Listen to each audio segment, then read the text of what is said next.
আসসালামু আলাইকুম ভাই। আসলে হাজীগঞ্জের রাস্তার অবস্থাটা মানে তেমন একটা ভালো না। মানে গাড়ি চালাই না রিক্সা চালাই, আমার মনে হচ্ছে যেন আমি রিক্সায় চালাই। আপনি দেখেন রাস্তার পরিস্থিতি, দেখেন গর্তগুলো দেখেন কি অবস্থায় আছে। দেখেন সবগুলাই দেখেন রাস্তার পাশে বড় বড় গর্ত, মানে গাড়িগুলা যে কেটে যাওয়ার ভাই কোনো সাইডে পাইতেছি না। এই দেখছেন, এই যে গর্ত, সিনজেক্টর আসছে আমার গাড়িটা গর্ত পড়ে গেছে, কী করা যায়। গাড়ি মনে করেন যে এক টিপ চালাইলে পরের টিপে গাড়ি গ্যারেজে ঢুকাইতে হবে ভাই। এটাই হচ্ছে বাংলাদেশ। এই হাজীগঞ্জের রোডটা আজ থেকে অনেক দিন আগ থেকেই মানে এই রোডটা এই পরিস্থিতির অবস্থা।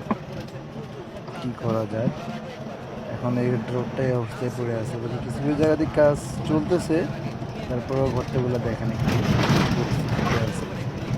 মানে গাড়ি একটা কাটলে আর একটা গর্ত, এই যে দেখেন, এই যে এই গর্তটা দেখেন, দেখছেন, এই যে দেখছেন গাড়িটা কি লাভটা দিল। কি করা যায় ভাই বলো, এই আর কি পরিস্থিতি ভাই। আসলে আমাদের কিছুই বলার কথা নাই, কারণ আমরা এখন কাকে বলবো। রোডে চলতেছি, এই রোডটা হচ্ছে আপনার হাজীগঞ্জ থেকে রামগঞ্জ রোড, আর রামগঞ্জ থেকে হাজীগঞ্জ মহাশয় নাম দিচ্ছে হাইওয়ে রোড। হাইওয়ে রোড কি এভাবে ভাঙা ভাঙা থাকে রোডটা? হাইওয়ে রোড কি এরকম থাকে? এখন দেখলেন তো আমার গাড়িতে স্পিড কত, 30 40 এর উপরে স্পিড উঠে থাকতেছে, কারণ রাস্তা ভালো না।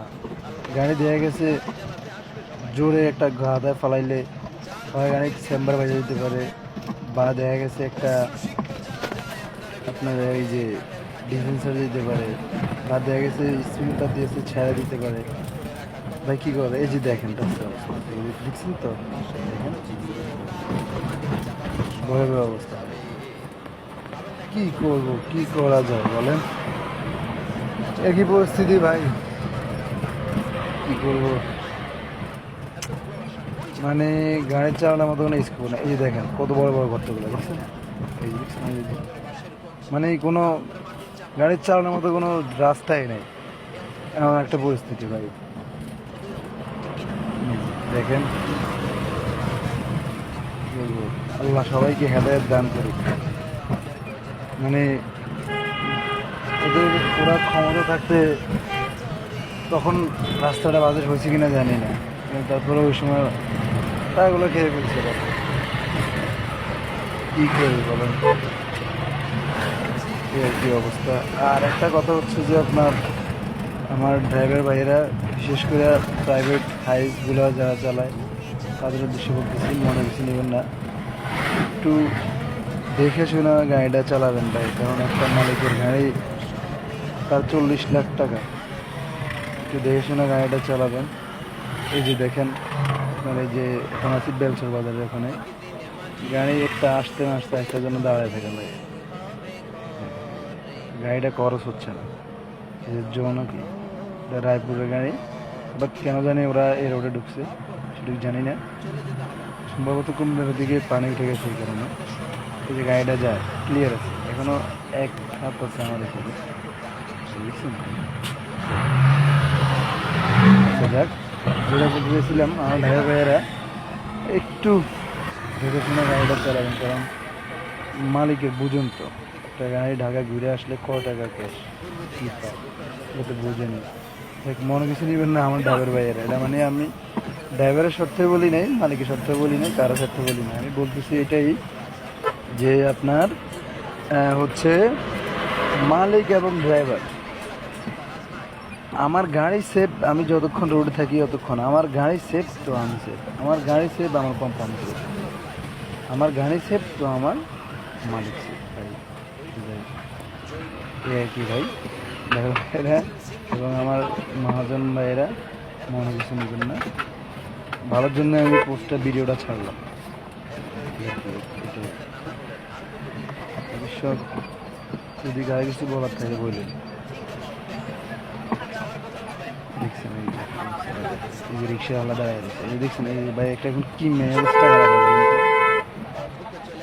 ইয়ো ভাই রাস্তাটা ভাঙা না। কি করবো ভাই আমরা আসলে এক সাইডের কাজ হয়েছে, ওই সাইডটা এখনো ছাড়ে নাই, কিন্তু কাজ বন্ধ হয়ে গেছে।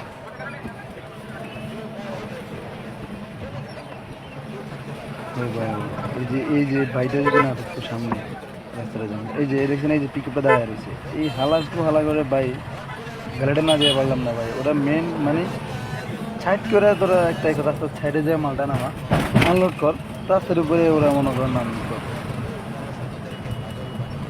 দেখছেন ভাই এই যে গর্ত কারণে মানে বাম পাশে গর্ত, ডান পাশে গর্ত করানোর সময় গাড়ি কাটলে সামনের থেকে যে গাড়িটা আসে আমার ডান সাইড থেকে, ওই গাড়িগুলো অনেক সময় আমরা মুখোমুখি হতে হয় একমাত্র রাস্তা ভাঙার কারণে।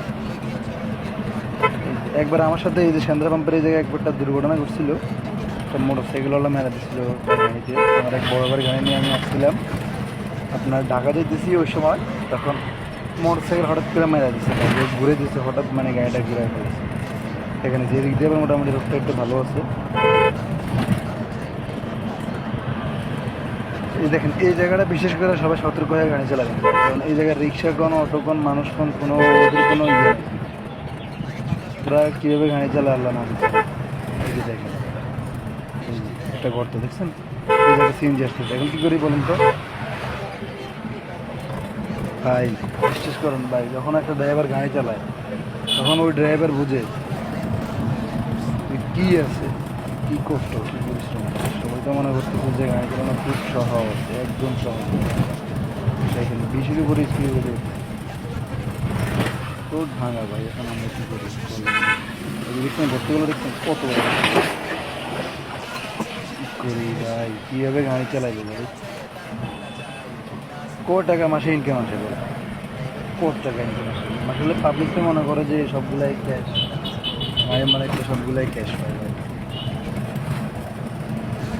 কি ভাই আসলে আমাদের মনতলা থেকে একটা টিপ আছে, আমি মনতলা যেতেছি, মনতলা যাবো আর কি ভাই। হাবিগঞ্জে গ্যাসের জন্য গেছিলাম, লাস্টে সব বলতে মনে কিছু নেবেন না।